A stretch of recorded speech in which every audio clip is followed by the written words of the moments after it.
Hindi naman daw niya kailangan. Kaya si Lens, hindi naman daw kailangan nila. Wait!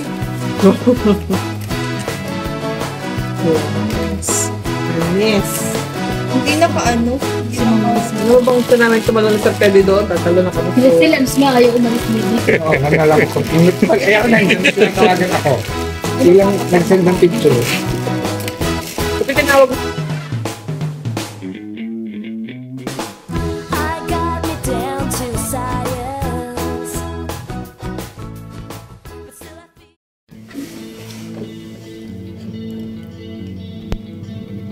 Hello guys, hello mga saskili. This time unboxing tayo nitong aming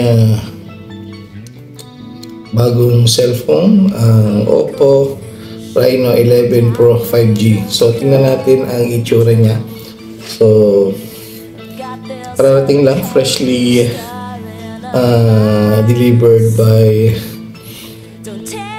courier ng Globe. So eto, subukan natin panoodin nyo habang ina-unbox ko kung ano ang itsura niya. So, let's go!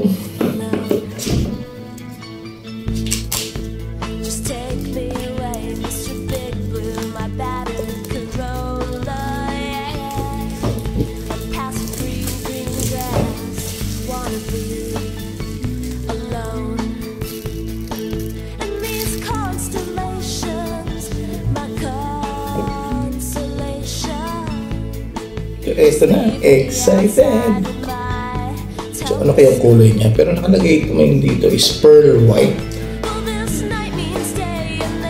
Pearl white. Pearl white yung kulay niya. So ito na, unbox na natin. And 1, 2, 3, go! Sigado siya. So ito na. Tingnan natin ang laman. So, ito yung case niya. Transparent case niya. So, okay siya. Maganda. Ito yung camera. So, may manual at saka yung pang-insert ng SIM card at pang-tanggal ng SIM card. Okay. And then, ito na siya. So, ito yung unit. So, tingnan mo natin ang inclusive na mga previous niya. So, meron na adapter for the charger. Ito may charger siya. And ito yung USB cable para sa charger dito. So, wala siyang pre headset. Earphone, wala siya.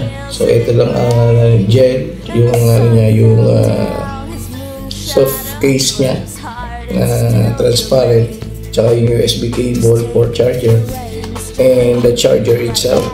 Ito na yun. Ito yung unit. So, ito na yung unit. So makita natin pearl white nga siya. So ito,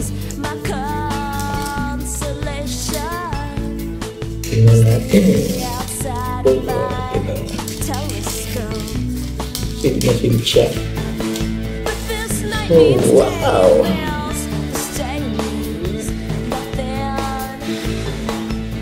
So, ito para siyang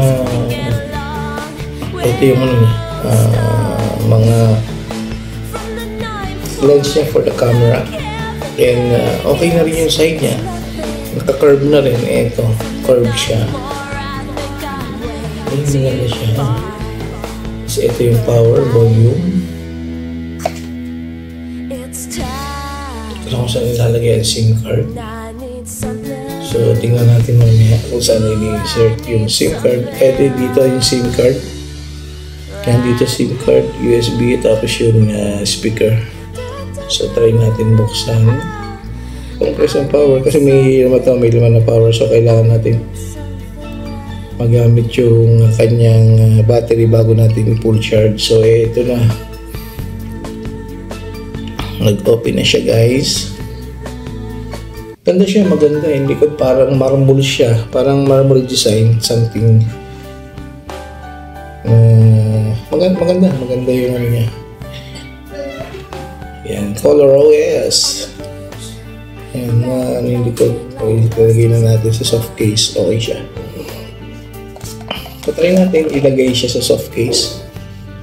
Kung fit siya dito. Fit siya dito sa soft case. Wait na, ito pala dapat ang haba. Yan, tapos ito taas. Ito na, swak na. So, slim na slim siya. Napakanipis. So, compare doon sa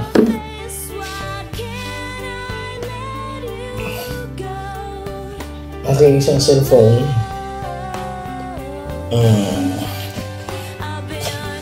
Hinahanap ko yung cellphone ko isa. Ito nga pala ginagamit. Ewan ko ano nasa ng aking pag-iisip. Hinahanap ko yung aking cellphone na luma. Sabi ko nasa kayo yung aking cellphone na luma na Oppo din. Brown out. Ito palang ginagamit ko. Ito mismo cellphone na to. Yan. So, compared to the old Oppo, halos lang din magkahaba. Halos magkasing laki din. Kaya nga lang yung nipis is mas manipis siya ng konti. And then, yung kanyang dulo is naka-curve ito. Yun yung kinaibahan niya dito sa lumang Oppo 94 ito. 94A yung gamit ko. A94 ang ganun yung model nitong isa kong luma. So eto, naghilaw siya. So may araw, tingnan natin. Hello daw.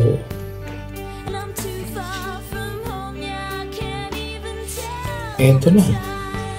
Select language, next. So, select region. So, siyempre, Philippines tayo. Set natin sa Philippines.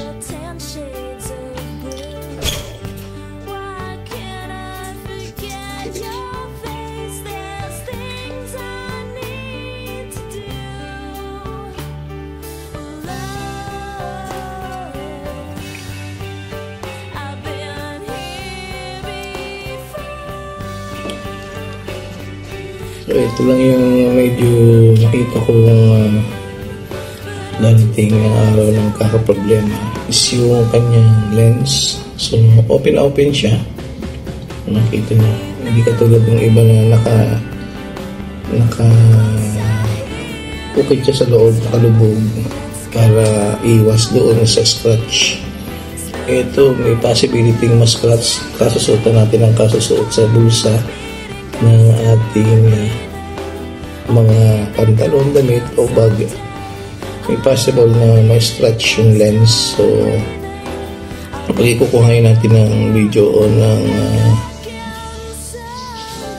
picture, so baka may lumabo or something, I don't know, hindi pa kasi nagagamit, pero yun kasi lang yun napuna ko. May possibility na ma-scratch, magkaroon ng scratch, lumabo kasi nga kasusot natin sa bulsa and sa mga packet ng bag.